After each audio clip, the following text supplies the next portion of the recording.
Hi everyone, Dan here. Today we'll be reviewing the airfix Russian T34 tank in 1/76 scale. Not sure if they do this in a higher scale as well yet. I know they are bringing out a lot of 1/35 and things like that. I'm not sure if they do this one in a higher scale yet though. Potentially 1/48 as well, I'm not sure. Definitely be something to look into possibly. It's a nice tank, this one. So as it says, it's a Russian tank, Russian T34. It's part of the Vintage Classics range, as you can see on the box there. So this is quite an old design. Just going to see if I can see when the molds were first done for the parts for this kit. 1968.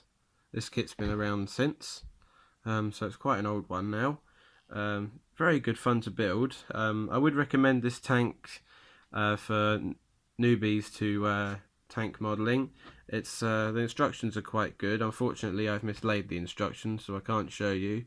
But the instructions are quite easy to follow. The only bit that's really difficult about this model is the tracks, putting the tracks on, but that's kind of difficult with every tank really. It's just quite fiddly. Multiple different ways of getting them to go on, but it is quite a difficult task to get them to stay on. Mine are just kind of rested over the wheels, so as long as the tracks aren't pulled on, it will stay. But if I was to go yanking about with them, then they'll probably come off quite quickly. This one's actually glued to its diorama now. I used the static snow from which static snow was it? Pico static snow I used for this model. I find that quite good. I use that for all my snowy dioramas things. I could put some snow on the actual tank actually. That might be a pretty cool effect. Not sure if that made sense. I'm not sure if tanks get hot. I suppose the engine would get hot, so there probably wouldn't be any snow on the engine where the engine sits, because it would melt off quite quickly. The other good thing about this kit is that it has a rotating turret. You can actually rotate the turret freely, and it's also a removable turret as well. If I can just get it off, there we go. And you get a second one with a shorter cannon. It's quite nice to paint up as well. So you paint up two different turrets, and then they are interchangeable. I think that's because the T34 came in two different variants of guns. It also has a little machine gun on the front. You can see there. It's for anti-infantry. So yeah, it's quite nice with the two different turrets, both of which you can rotate all the way around. Let's put the bigger turret back on.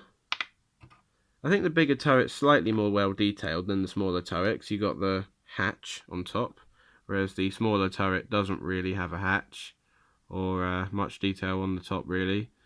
It's quite good fun to play around with though. If you were gonna do wargaming with this tank, I imagine the bigger one would probably be better, although I'm not quite sure of all the rules of wargaming. I think big front guns are quite useful. I'm not sure if there's a certain range distance between how big your barrel is and how far you can fire. I have to look into the rules of wargaming, and I suppose it depends what rules you're playing with really. There's quite a few different sets. I would like to get into that at some point. It'd be pretty cool. For painting of this model, for the diorama, underneath the static snow there is a layer of Revel, I think it's 84. Yeah, 84, which is the earth brown. You can see it a little bit around the border, but I've put so much static snow, I may have overdone the static snow a bit. I think it looks quite cool.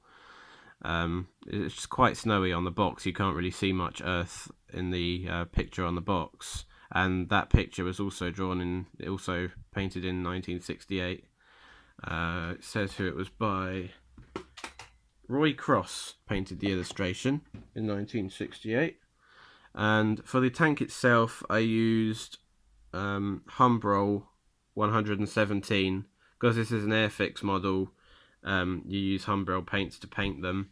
You don't have to. You could use Revel paints or even Warhammer paints if you prefer. And some modelers prefer Warhammer paints even for these kind of models.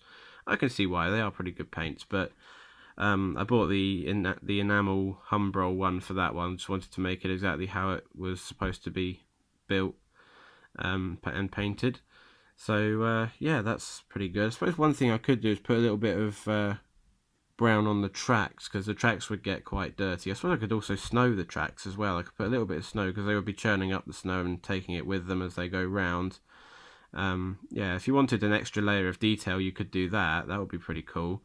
But I got this kit for $5.99, which is a really good price. Got it from my local model shop in town. Yeah, not a very expensive kit at all. Very fun to put together. And the glue you can use the airfix poly cement, but I prefer to use the Revel glue. I just like it a bit better. Comes in this nice needlepoint tube like that, so it's very easy to, you know, get in there and get all the parts glued together. I quite like that. Yeah, that's just my preferences for building this model, is to use the proper paint and the Revel glue, and then make a diorama with Pico Static Snow. I think the box art is really well done. It's a very old painting, 1968 by Roy Cross. Very, very well done. You can see in the background you have got the Russian infantry there. And I did just have a look online, and you can actually get the Russian infantry, but the one that Airfix are doing at the moment is in 1/72nd scale.